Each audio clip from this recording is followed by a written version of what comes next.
கருப்பன் கிராமத்தில் ஒரு சுறுசுறுப்பும் கொஞ்சம் அதிர்ஷ்டமின்மையும் கொண்ட மனிதர். ஒரு வாரமாக ஊர் தலைவரின் பிரம்மாண்ட மாம்பழ மரத்திலிருந்து தினமும் மாம்பழங்கள் மாயமாக. தலைவர் கோபத்தில், திருடனை கண்டுபிடி, இல்லையேல் நீதான் பொறுப்பு என்று கருப்பனுக்கு கட்டளையிட்டார். முதல் இரவு கருப்பன் ஒரு போர்விழால் மறைந்து காத்திருந்தான். சத்தம் கேட்க பாய்ந்து பிடித்தால் சிக்கியது ஒரு பழைய விளக்குமாறு. விளக்குமாற்று திருட வராதா என்று குழம்பி நின்றான்.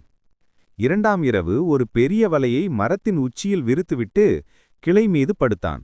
மாம்பழம் பறிக்கும் சத்தம் கேட்டதும் வலையை இழுக்க முயன்றபோது கிளை உடைந்து கருப்பன் தலைகீழாக தொங்கினான். கீழே இருந்து திருடன் சிரிக்கும் சத்தம் மட்டும் கேட்டது. கஷ்டப்படுறது இதுதானோ என்று புலம்பியவன் மூன்றாவது நாள் ஒரு பெரிய கயிற்று வலையை சுற்றி விரித்தான். மாம்பழம் திருடும் சத்தம் மீண்டும் கேட்க வலையை வேகமாக இழுக்க உள்ளே சிக்கியது ஊர் தலைவர் தினமும் அணியும் பிரம்மாண்டமான தொப்பியை தலையில் மாட்டிக்கொண்டு மாம்பழம் தின்னும் ஒரு பெரிய குரங்குதான்.